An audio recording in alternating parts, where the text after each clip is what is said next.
The views and opinions expressed on this station do not reflect the owners, management, staff, clients, or partners.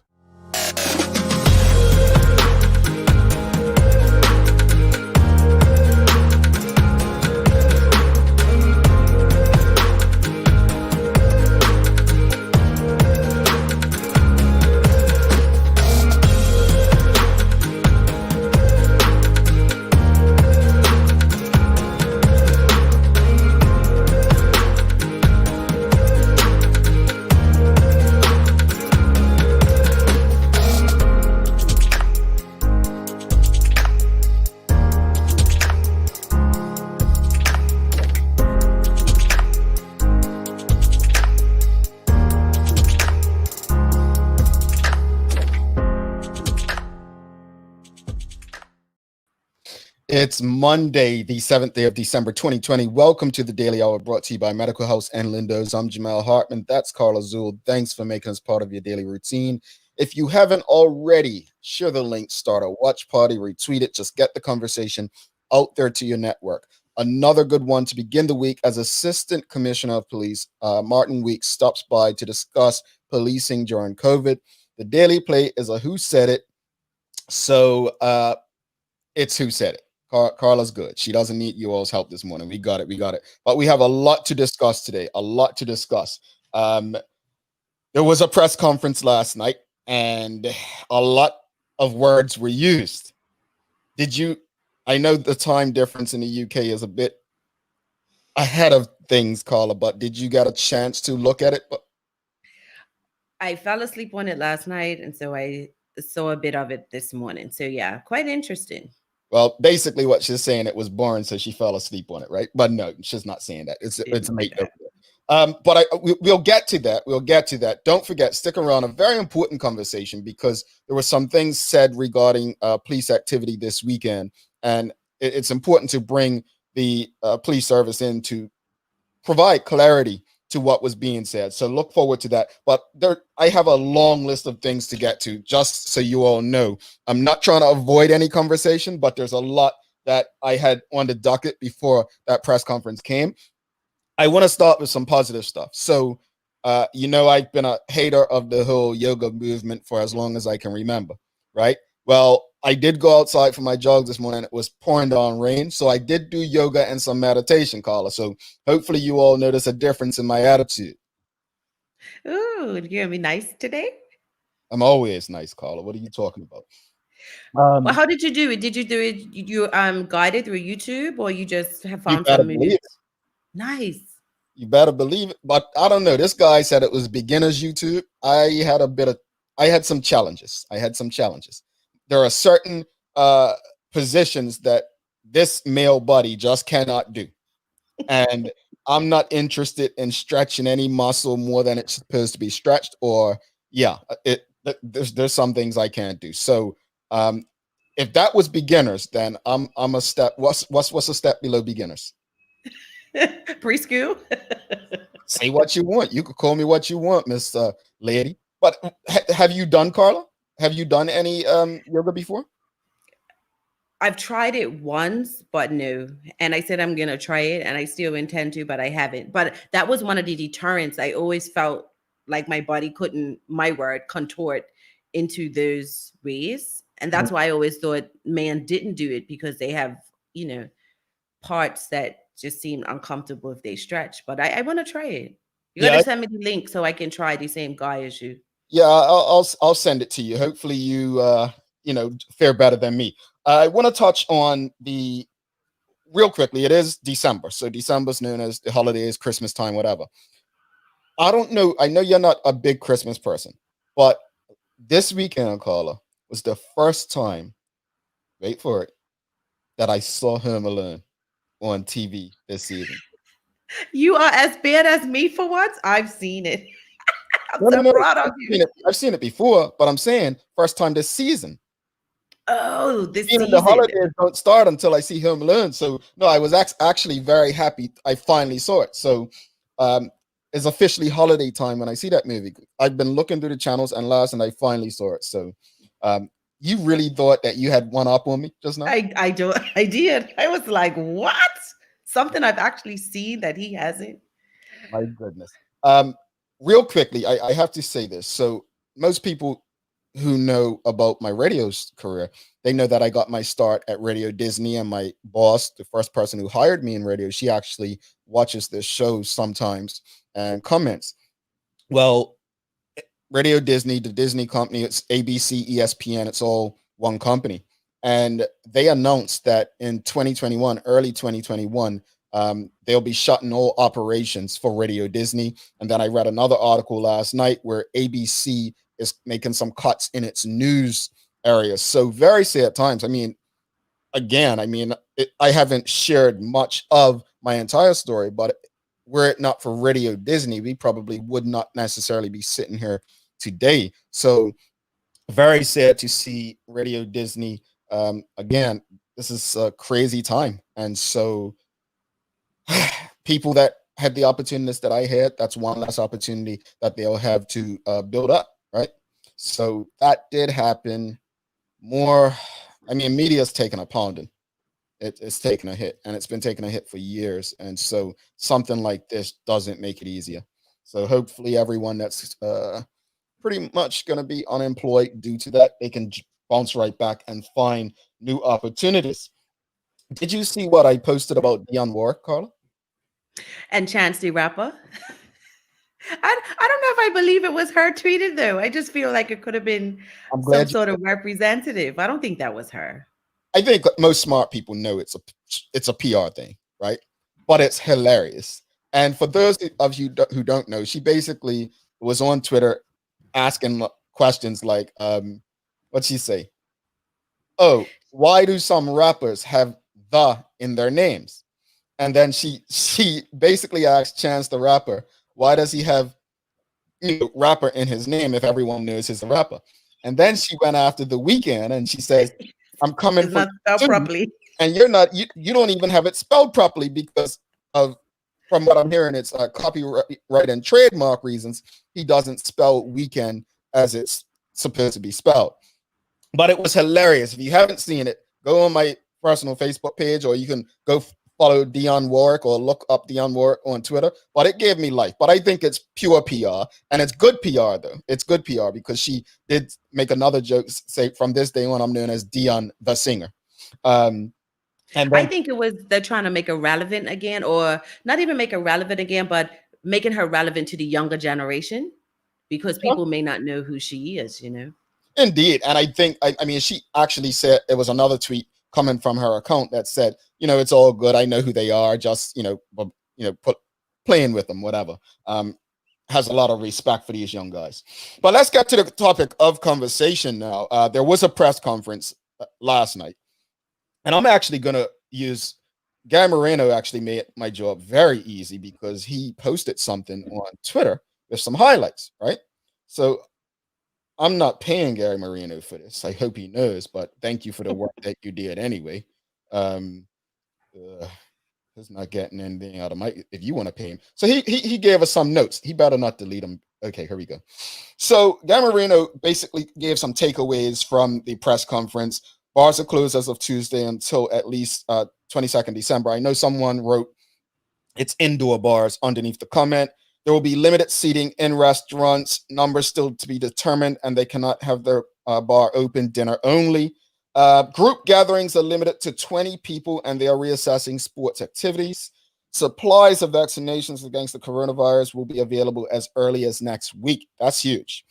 However, the shipment organized by Public Health England is not expected until mid-month. Healthcare workers and the most vulnerable, including rest home residents, will be given priority. So those are some notes from Gary. If you know Gary, former reporter at Bermuda Broadcasting, now the communications manager for the Bermuda Police Service. Appreciate him helping us out without knowing it. Based on what you know from this press conference, Carla, what's your takeaway? I still feel that Premier's playing. The government's playing. I mean, the numbers are going up. You can't deny that. And I think that in the attempt to keep everybody happy, I just think that hard decisions need to be taken.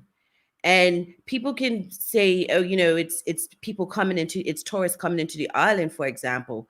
But it's, to me, it's locals who aren't abiding by what needs to be done. So I'm not big, and I know we talk about this time, I'm not big on heavy handedness, but I do think that the premier needs to make some stringent But decisions. I think I'm going to be like the audience. You're saying be harder, make these decisions. What exactly are you talking about? Because I honestly don't know what you mean. Okay, well, the island needs to be locked down, and I say for 3 weeks. And here's why I say 3 weeks, because they say it takes 2 weeks for the virus to show up.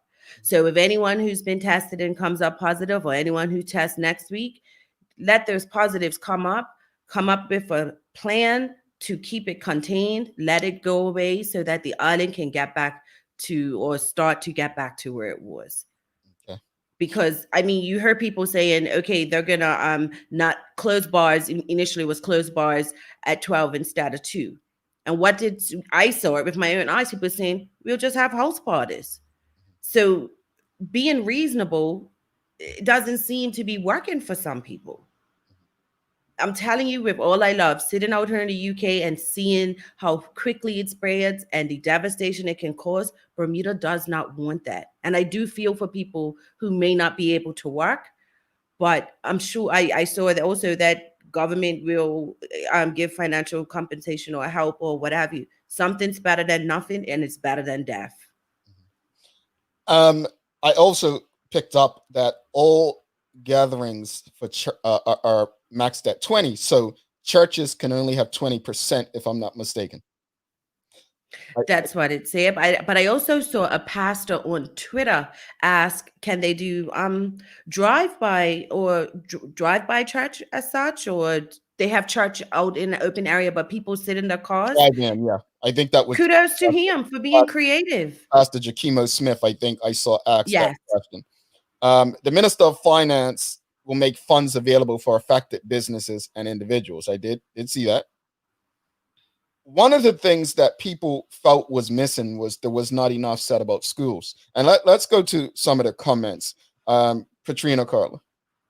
What do you guys feel about them keeping the schools open and then another school being affected? So now 3 schools are closed, but others open.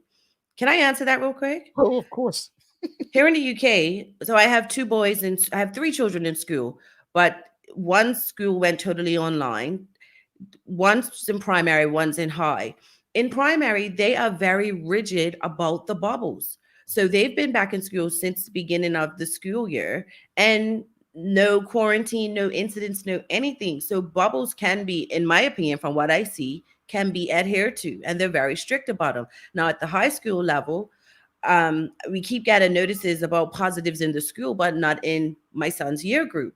So I think bubbles can work if they're rigid, based on my experience so far. And my boys have been in school since September. So I mean, point made. Robert Durham says exactly, Carla. People are not abiding by wearing masks, and fools out here talking about protesting, wearing masks, and social distancing. Hence the reason it's important to have Assistant Commissioner of Police Martin Weeks on to kind of discuss this and go over it with us.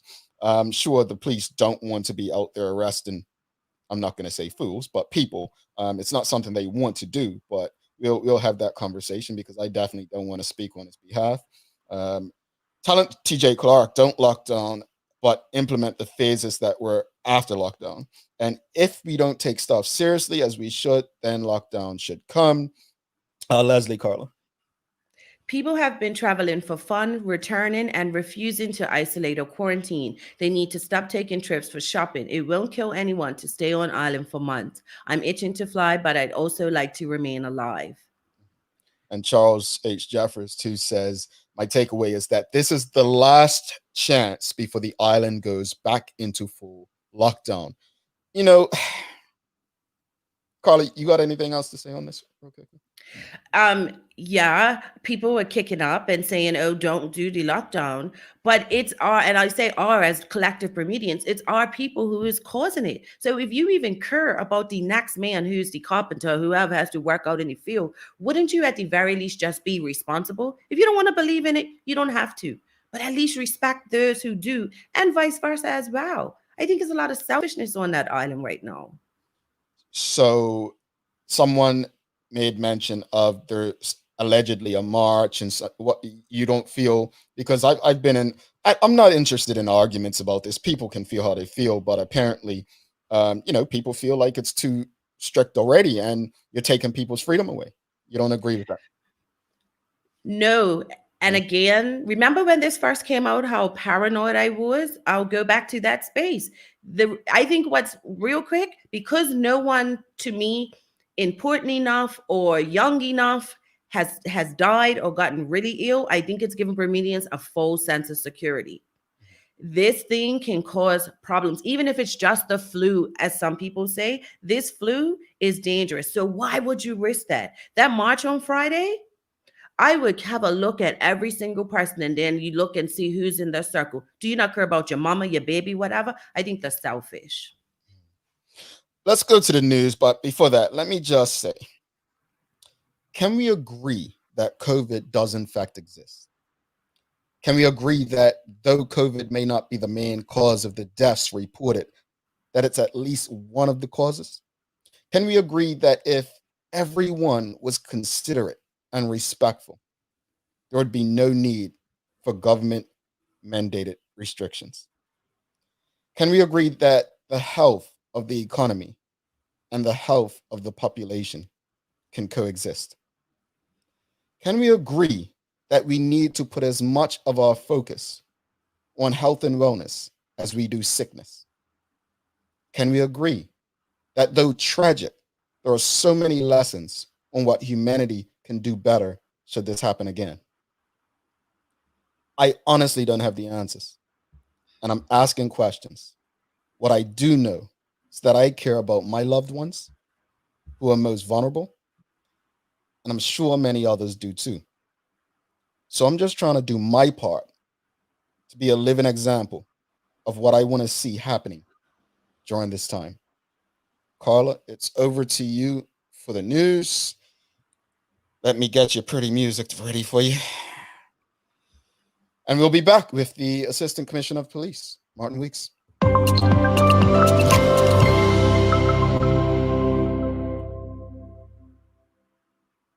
The Ministry of Health has confirmed a positive case of the COVID-19 virus at Cedar Bridge Academy.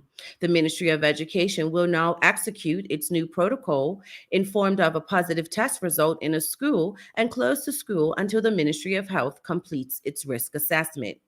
All students, teachers, and staff of Cedar Bridge Academy are to be excluded from the school from today until further notice. Once further instructions are received from the Ministry of Health, the Ministry of Education will provide an update. All students should work on any current and outstanding assignments today as the school prepares to transition to remote learning if that is deemed necessary. Teachers are also required to prepare for the same potentiality.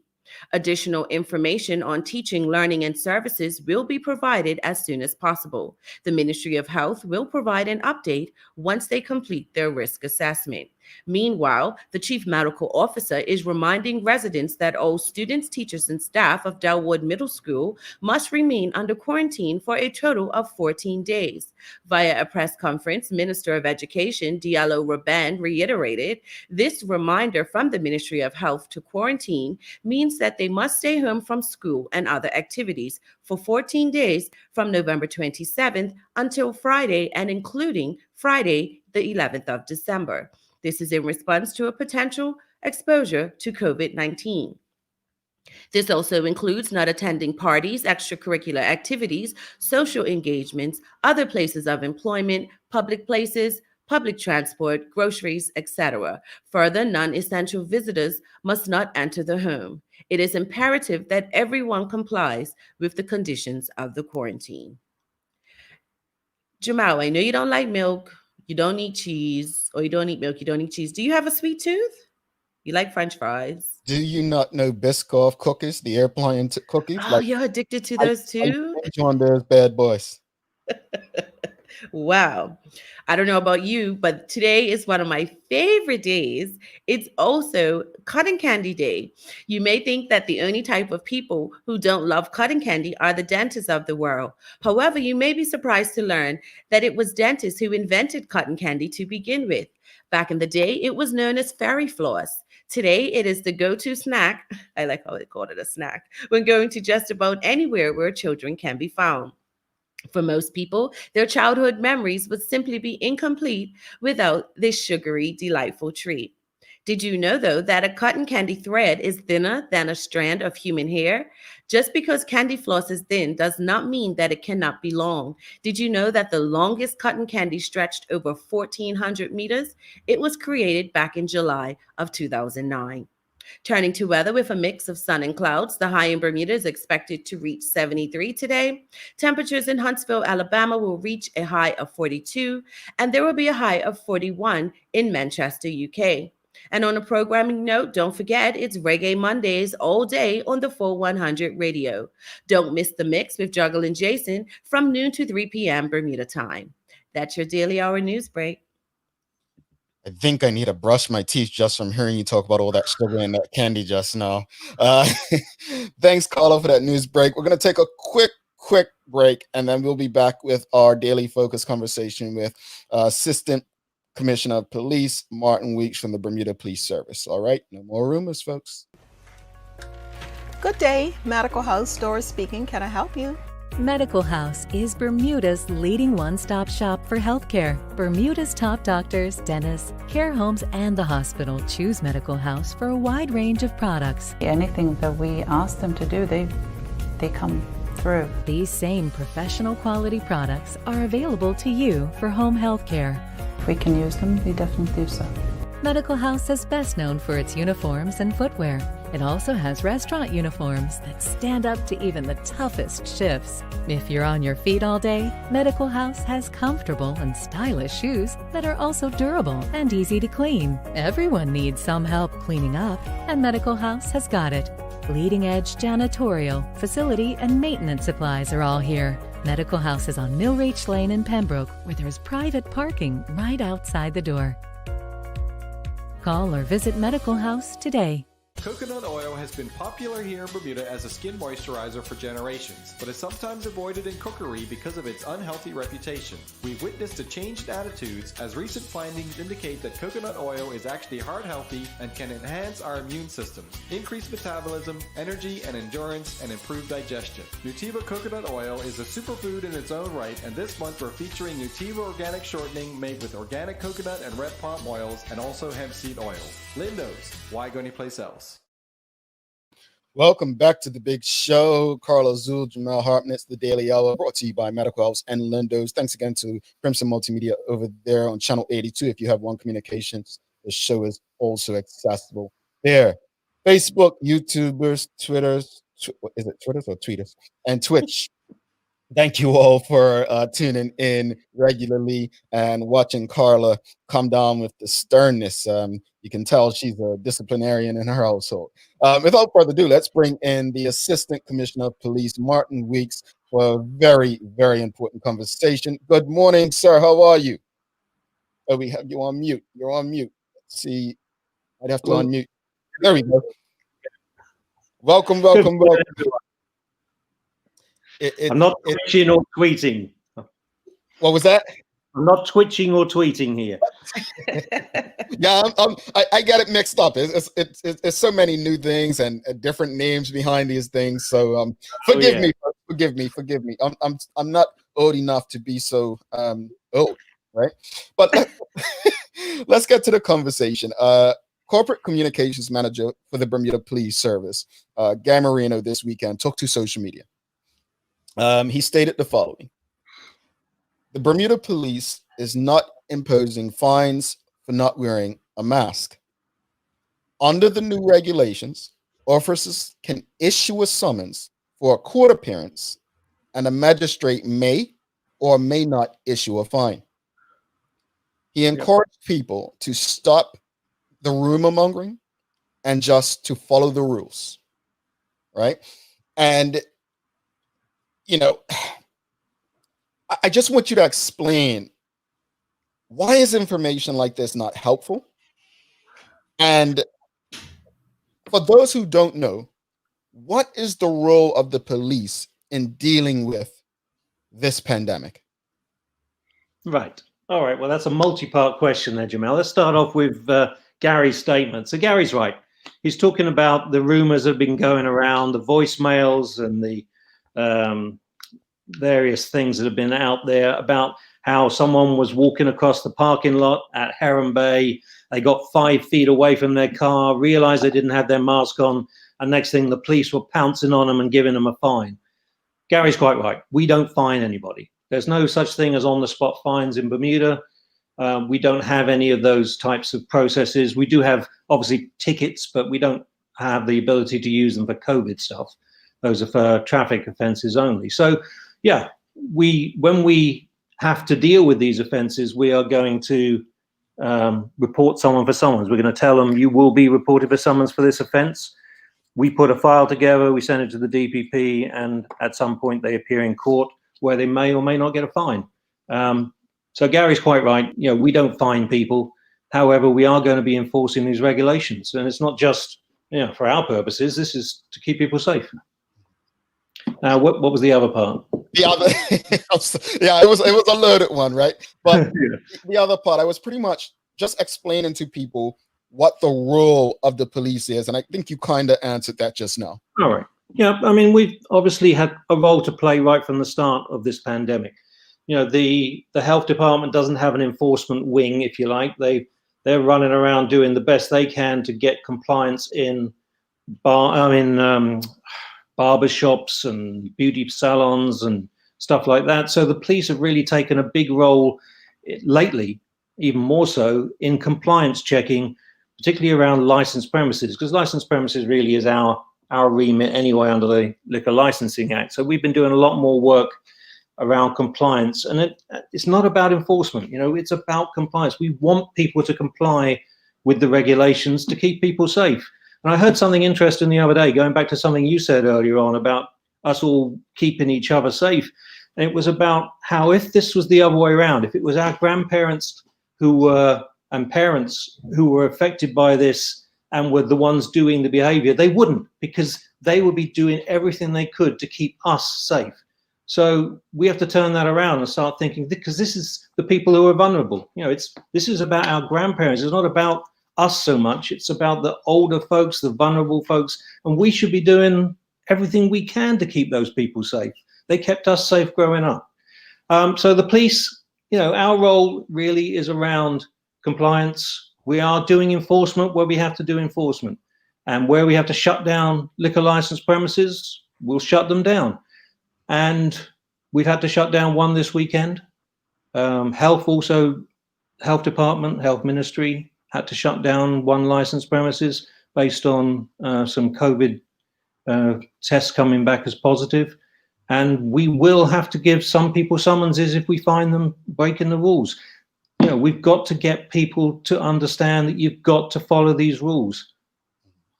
Indeed, indeed.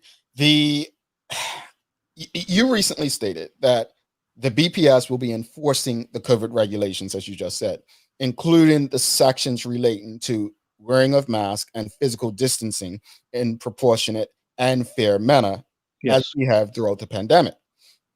You also stated it's not our aim to criminalize people going about their everyday business. However, in the current situation, we are clear that the action is required in order to gain compliance. Where offenses are detected, we will be enforcing them. Persons flouting the regulations will be summoned to court. But then there are people who feel the fines are too heavy-handed, and there's talk about, I mean, it's floating around on social media or WhatsApp about a maskless march taking place in protest this Friday. But based on your comments, what would you say to those who intend to be at this alleged march, if it's true? Well, we've seen these marches happen in the UK, and in the US, there's been some protesting against the whole, it's not really happening, there's no COVID, this is all a government plot. We've heard people say, oh, it's all caused by 5G. So there are people who think this stuff. And in the end, you know, everyone has the right to protest. And we will work with the organizers of this event to enable a peaceful protest that stays within the law. You know, we aren't going to allow people to, flout the law. If they want to protest, that's fine. But you can't, be out there with no mask on, not properly socially distancing in a group of more than 20 people. Those are the rules. And they're not the police's rules. They are the rules that have been passed by the elected government of this country. And we, the Bermuda Police Service, we've got to uphold law and order. And in this case, these laws are about keeping us safe. So yes, we'll work with the organizers of any march and try to make sure that it's done safely. But Mr. Weeks, respectfully, I hear you. If it was any other march, I could understand the organization being compliant, but the whole purpose of this march is not to wear masks and not to social distance. So my question, I'm trying to be tactful, to avoid a contentious situation, how would the police actually manage that? I'm not asking for inside info, but in like that, everything that you've spoken, it goes totally against. So what could potentially happen? I mean, just write the tickets or? Well, what we've heard so far, we're basing all of this on a voicemail message. I mean, a voice note that's going around and Facebook posts and things like that. Until the Bermuda Police sit down with whoever's organizing it, I think some people have been named, so we have some people to talk to. What is said in a voicemail and what actually is likely to happen are two different things. So, we'll work with people and we'll come up with a solution. But we'll be very clear. If you break the rules, then we will enforce those rules. It's not for the police to decide what should be allowed to march and what shouldn't be. There were people who didn't like the fact that the Black Lives Matter march went ahead. There were people who didn't like the fact that there was a gathering for the Pride, even though they didn't march this year. There were people who didn't like that either, but that's not for the police to decide. Everybody has the right to protest. And if they say we want to protest, as long as they do it within the rules. I know in the voice message it said they weren't going to do it within the rules. I get that. But we're going to be talking to them between now and then, and we'll come to a solution. That's how we work.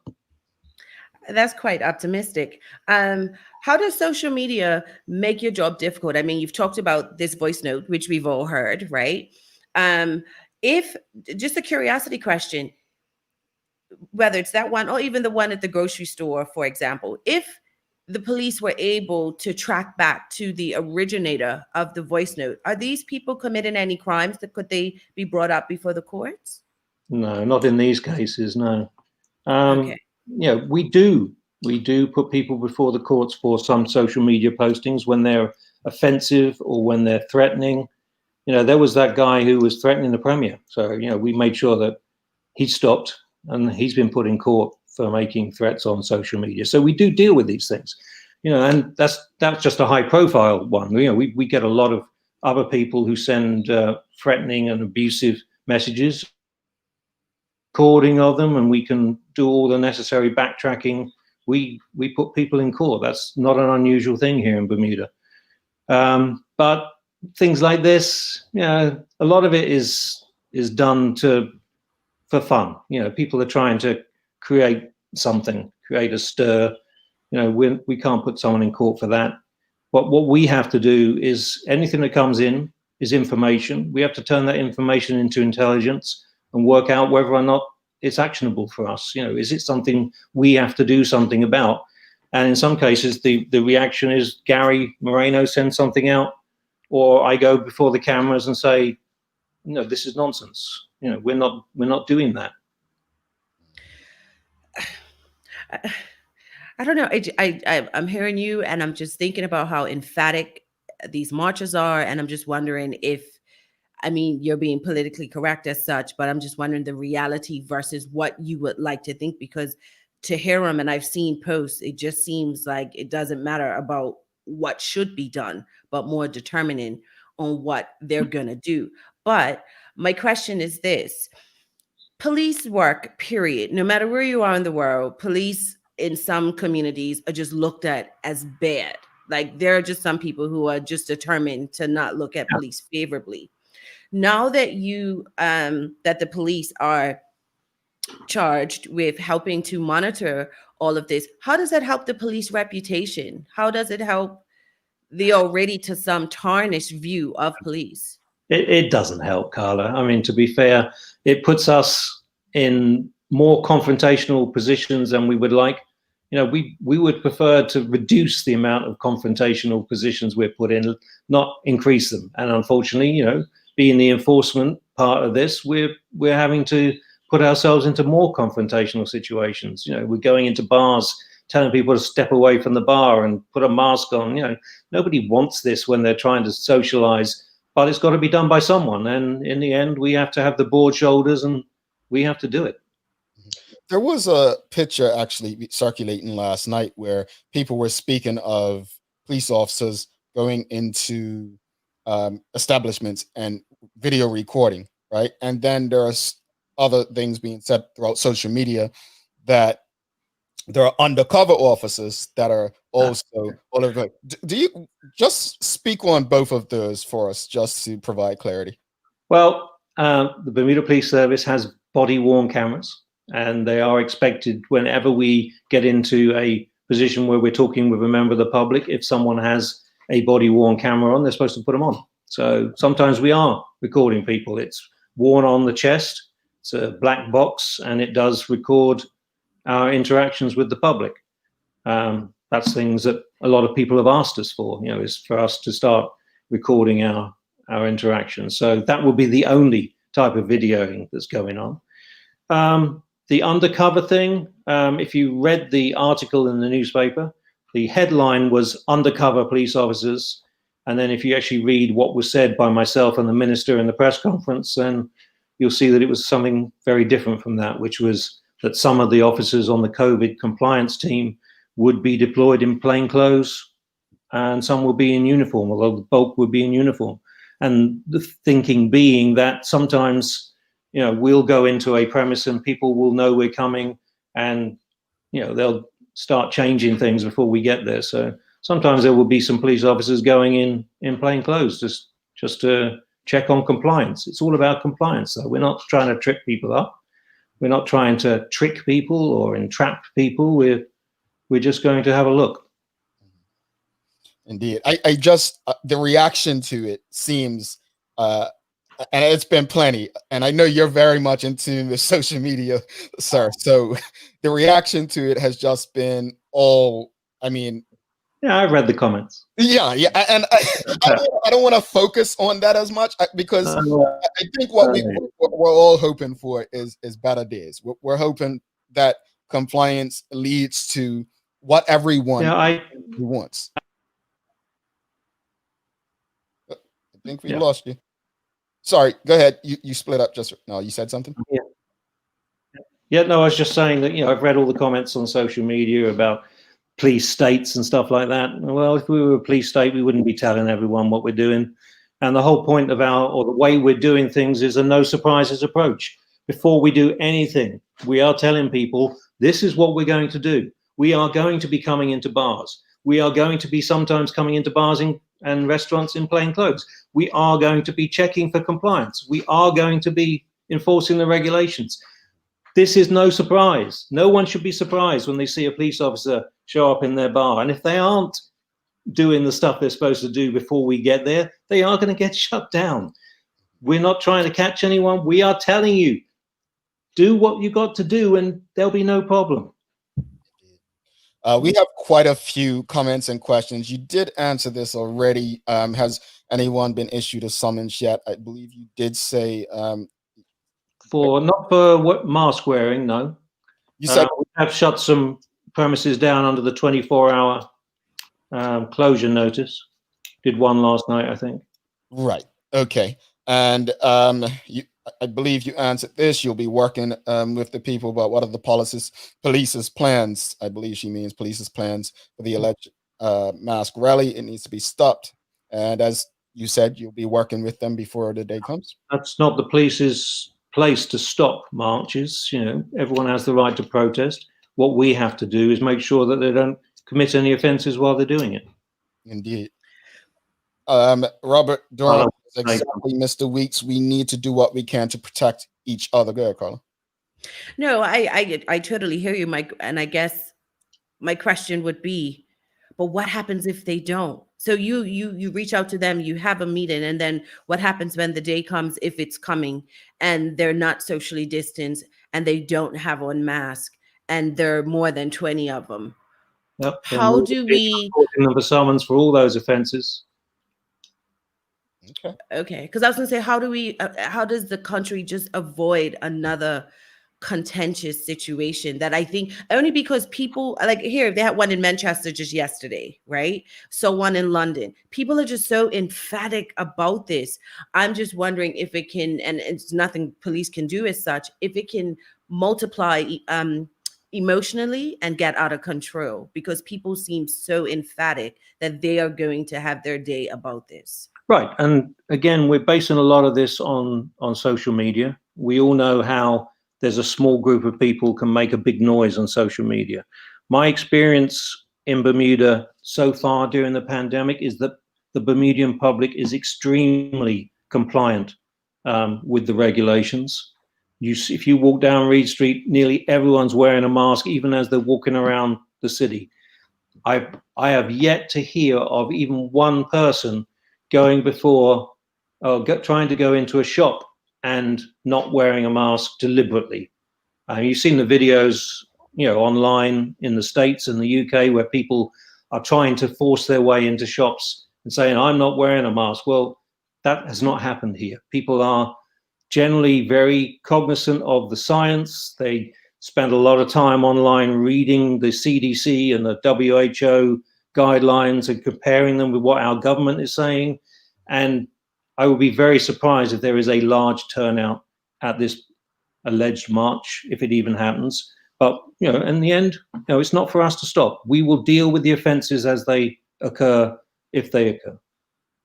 Gotcha. I got, it looks like a very interesting one here from Kathy Bromby. Says, is Friday going to be another pepper spray incident? I think Carla stopped short of saying that when she asked her question just now. Depends what that means. I'm not sure what you mean by that. Well, is it going to go ahead, Commissioner? The heightened emotion, sir. Am I going to be pepper spraying someone? Is that the question? No, I did not. You're gaslighting, you're gaslighting. No, I think to be fair, and as I look at the comments as they come in, people, they're wondering, is it going to be contentious like the incident on December 2nd of 2016? I think what the conversation today is pretty much saying, no, we're going to do everything we can to avoid that by speaking with the organizers. But these are just some of the questions coming in from. I absolutely understand. The Bermuda Police Service has learned a lot of lessons since December 2016. Mm-hmm. We brought people in to look at all of our processes around public order and protests. And we have changed because there have been protests and marches since then. And, there have been, we have policed them in a different way. We've policed them and planned them and communicated in a different way from how we used to. We got someone in and got to start from scratch. How is this done elsewhere to avoid this kind of confrontation? So you will have seen that, nothing has happened since then. And we are doing things differently, and we will continue to do so. Indeed. Let's go through a couple more comments. Talent TJ Clark says, it's the issue of the organizers. The police are stating what not to do. And if the organizers, choose to ignore or not inform the participants of what not to do, because then they are breaking the law or legislation and are choosing to break the agreement set out in the House of Assembly. I mean, it's that simple. Yeah. And we'll be reinforcing that message throughout the week, both publicly and to anyone that we identify as an organizer of this. We'll be making it very clear what will happen. So there'll be no surprises. Mm-hmm.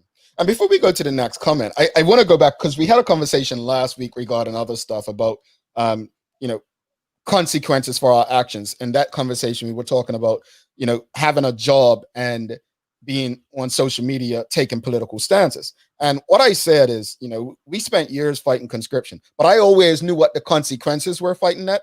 I was breaking the law. I knew what the consequences were. And so I just want people to understand that, you know, when you take these stands, when you take up these fights, there are consequences, and I just we can't forget that. We cannot forget that.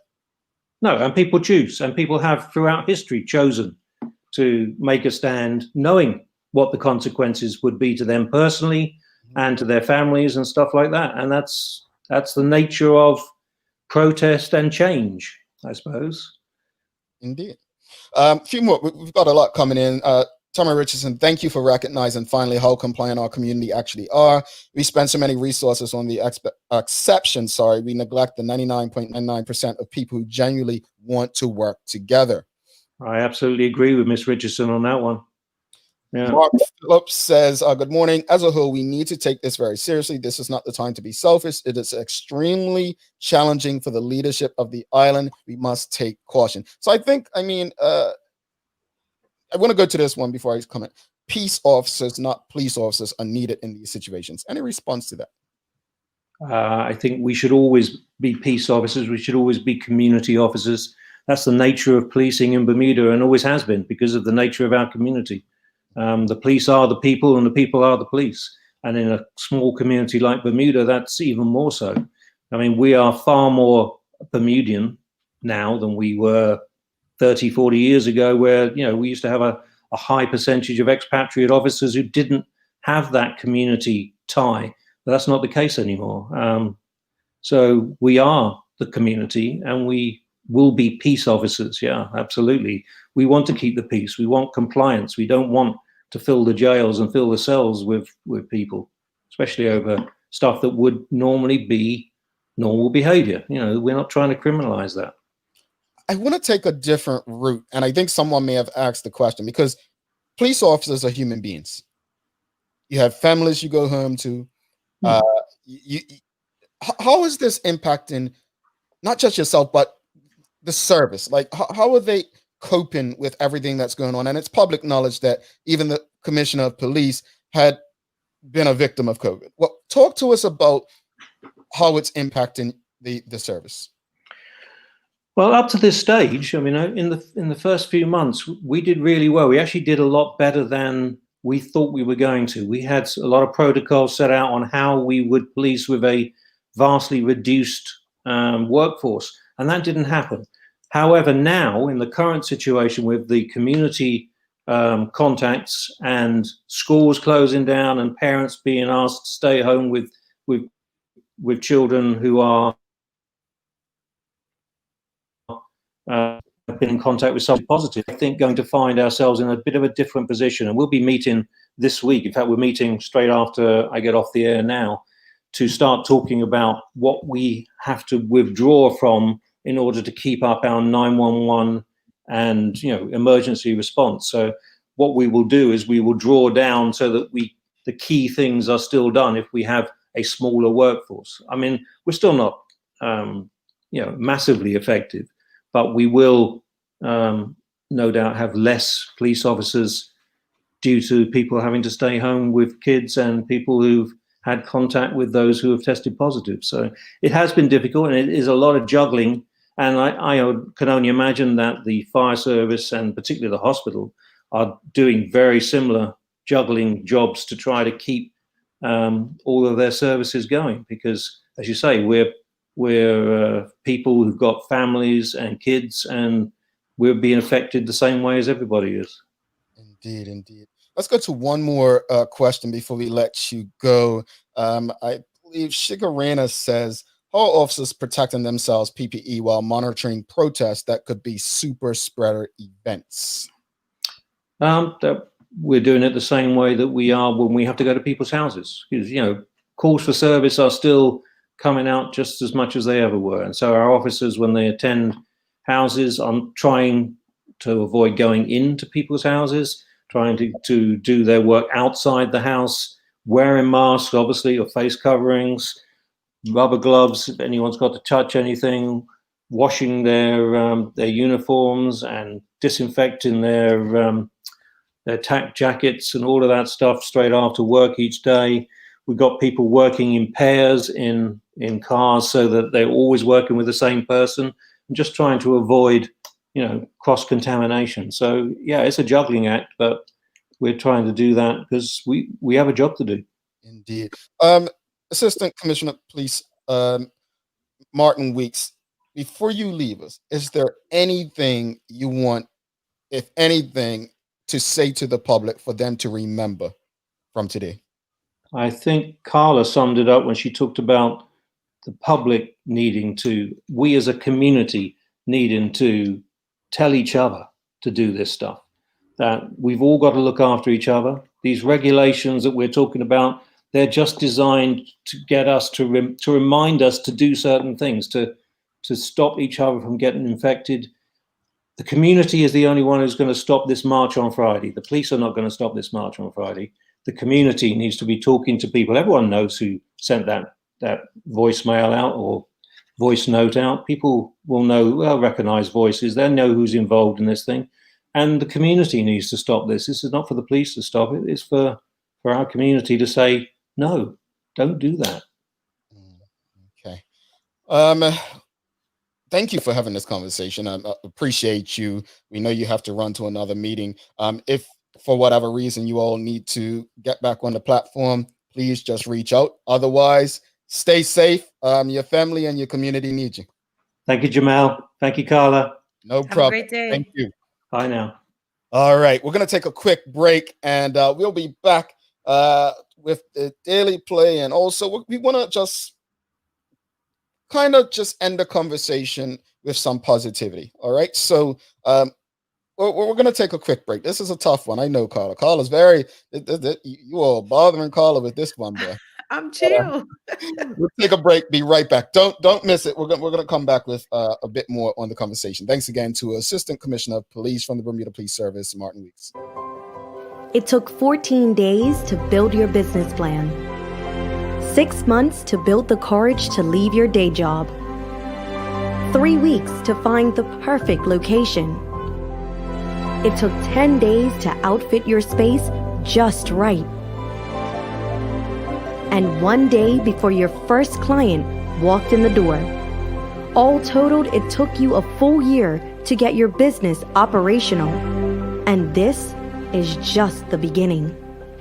To the entrepreneurs, the risk takers, the people that shape our economic community, we salute you and are here for you every step of the way.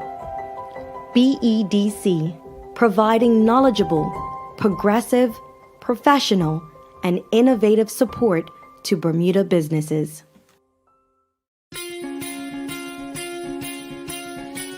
Here at One Communication, we are excited for the holiday season. But we know this year has been a tough for Bermuda economy, and we want you to encourage you to support the economy, family, and friends by shopping locally. Over the next month, we will be supporting locally in numbers of ways, including giving to charity, initiatives with local businesses, and purchasing gift cards for customer raffles. How will you be supporting locally this year? Whether it's the click of a button to shop online or visit us in store to keep your skin glowing. Or the trendy Bermuda fashion and other amazing local collections. We can't wait to see you this holiday season to help you pick out amazing pieces for your loved ones. Bermuda has a lot to offer for your holiday giftings.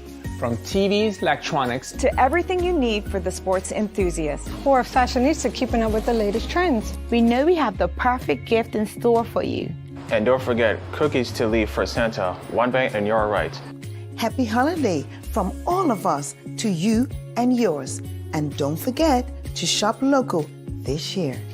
Happy holidays.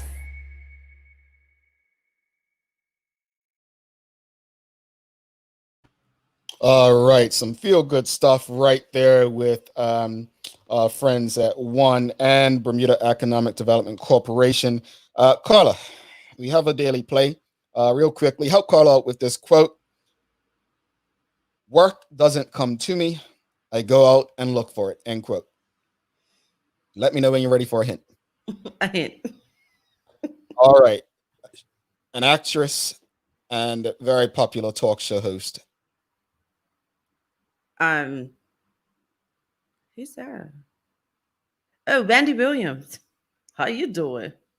No? She's an actress? Her documentary's coming out January 30th. An actress and very popular talk show host. Kelly Clarkson's a singer. She has a book that includes Can I Be Honest With You? You forget I'm over in the UK. I don't watch American TV that much anymore.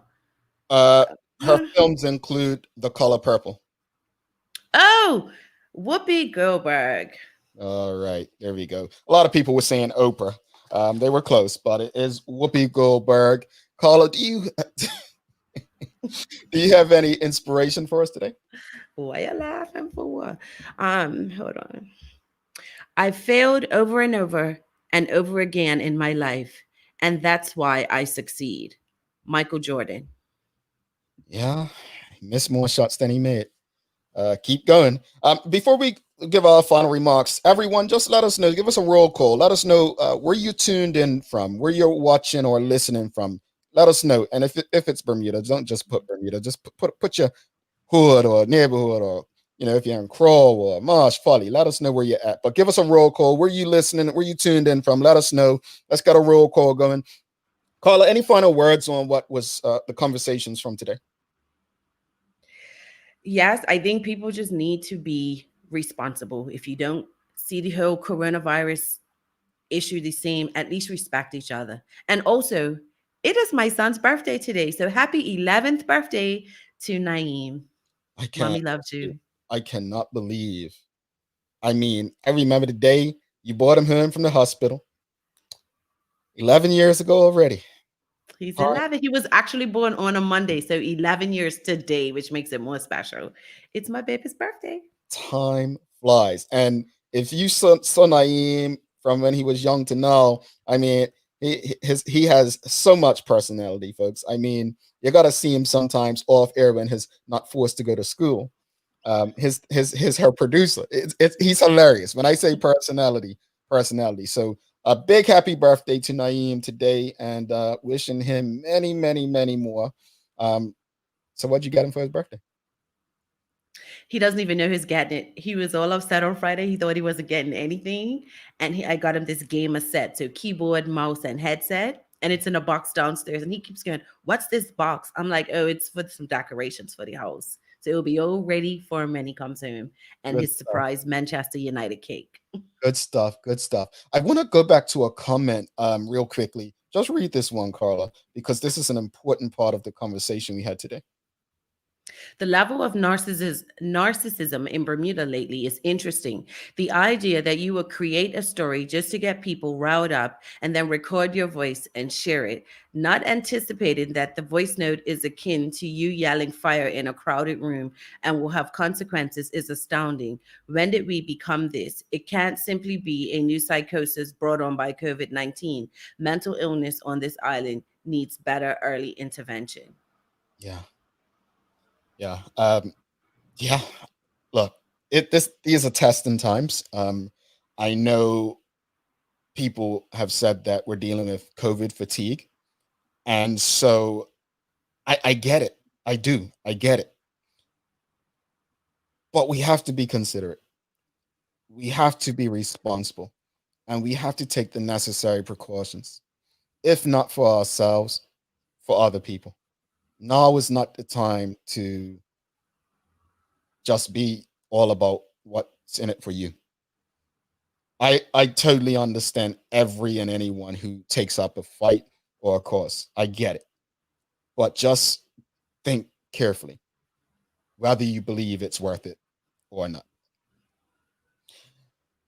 On that note, we appreciate you, we love you, and we thank you for making us part of your daily routine. If all goes well, we'll be back to do this again with you tomorrow. Folks, it's Reggae Mondays. Tune into the Full 100 Radio. If you haven't, make sure you subscribe to the Daily Hour YouTube page. Make sure you do it. Stay connected with us. We have a lot to come. And over the next few weeks, we're going to be rewarding our viewers and listeners with some holiday gifts and love. So stay connected with us. Call Azul. I'm Jamal Hartman. Peace.